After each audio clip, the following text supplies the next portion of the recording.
Uy, ano? Sabi ko tito, binaga ako ng mga sigaw sa kanto. Anak ka! Tito! Oh, bakit? Binaga ako ng mga sigaw sa kanto kanina eh. Anong binangga? Binaga ako doon sa may kanto kanina. Kaya ayaw kong ipagamit sa'yo yung sasakyan Enzo eh. Ano ba yung tinamaan? Kuha ko nga. Ano mo, tinamadali mo? Sino mga siga yun? Yung sa may kanto yung puro tato, yung malalaki katawan, yung tatay ng tatay ng batang lalaki doon. Basag na basag yung taglight to. Sus mio. Sumakay ka. Bakit? Sumakay ka. Bakit?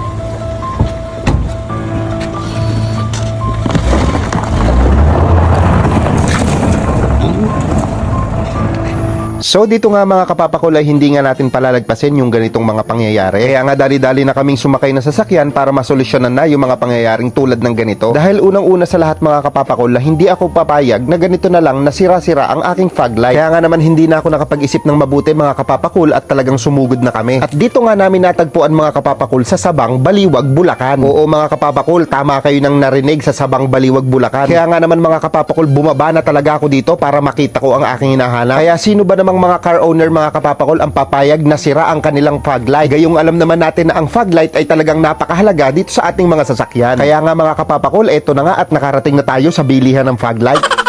Oo mga kapapakol, dahil nga daw masil-masil yun at marami pang tato ay mas minabuti ko na lang napalitan ang aking fog light. Pero alam nyo ba mga kapapakol, dito na ako bumili sa talagang sikat na bilihan ng mga fog light. Hindi nga lang pala sa fog light mga kapapakol, dahil pwede din sa headlight o anumang ilaw ng ating mga sasakyan. Nakikita mo ba tong hawak ko na to mga kapapakol? Napaka-premium talaga nito pagdating sa ating mga sasakyan. At isa nga din ito mga kapapakol na pwedeng gawin din ng fog light ng ating mga sasakyan. Pero itong fog light na to ang kinuha ko mga kapapakol dahil bukod nga sa talagang napakaganda na, ay talagang napakalakas pa ng ilaw nito. Grabe talaga dito sa Arlec mga kapapakul. Sobrang solido. Alam mo mga kapapakul, wag mong ipagsapalaran ng sasakyan mo sa mga putyo-putyong ilaw lang. At alam naman natin na isa sa napakagandang bagay yung napakalakas ng ilaw mo pagdating sa sasakyan natin. At dito nga sa Arlec ay ibibigay talaga nila ang serbisyong kailangan mo. Basta lakas ng ilaw at quality, sa Arlec lang yan makikita mga kapapakul. Grabe mga kapapakul, alam nyo bang talagang dinadayo pa tong shop na to? Pero wag kayong mag-alala mga kapapakul dahil magkakaroon sila ng napakaraming branches. At ang ilan nga doon ay talagang nag-ooperate na. Huwag kayong mag-alala mga kapapakul dahil sigurado meron din dyan sa inyo. Or kung hindi man matapat sa lugar nyo ay baka malapit itong branches na babanggitin ko sa lugar nyo. Alam nyo ba mga kapapakul, bukod dito sa Sabang, Baliwag, Bulacan ay meron din sila sa Gaya-Gaya, San Jose del Monte. Meron din sa St. Francis May Kawayan, sa May Tibagan, Bustos, sa Damosa, Davao City, at dito sa amin sa San Leonardo, Nueva Ecija. At soon meron na rin sila sa Mindanao Avenue, Quezon City, sa Tondo, Manila, sa Sampaloc, Manila, at sa Malabon. Dito nga mga kapapakul ay talagang nagdadatingan na yung mga customer nila. At buti na lang mga kapapakul ay medyo late akong dumating dito dahil talagang umaga pa lang ay talagang dinadagsa na sila. Grabe na talaga ang Arlec mga kapapakul. Dahil dito nga mga kapapakul ay ako mismo ang nakasaksi kung paano sila tangkilikin ng tao. Yung tipong mamamangha ka na lang sa dami ng mga nagpapagawa dito at nagtitiwala sa Arlec. At isa na nga dyan ang papakul dahil talagang nakita ko talaga kung paano nilang gawin ang aking sasakyan. Yung maingat at may pagmamalasakit. Kaya mga kapapakul, itataya ko talaga ang pangalan ko pag hindi maganda ang serbisyo nila dito. Kaya lagi nyong tatandaan pagdating sa ilaw ng sasakyan natin, i-Arlec na yan!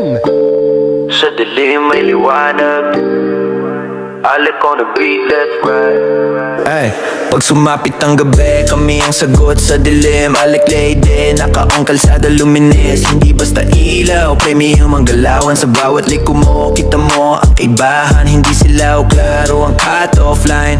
Safe ka sa biyahe kahit long ride all night. Stock mo mahina, panahon na magbago. Isang upgrade lang, level up agad bro. Alec sa headlight, solid ang buga.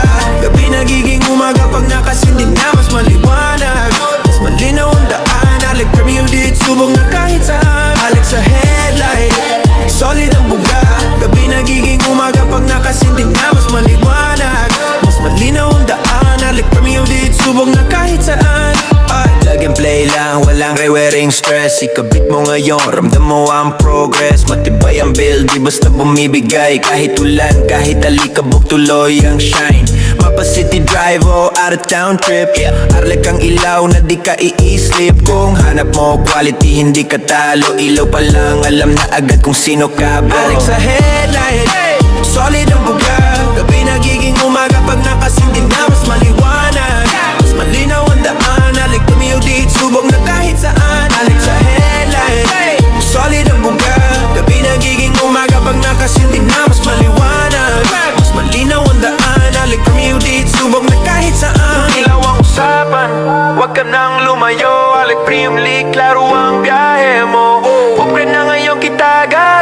Basta sa kalsada, ikaw ang may liwanag at kumpiyansa.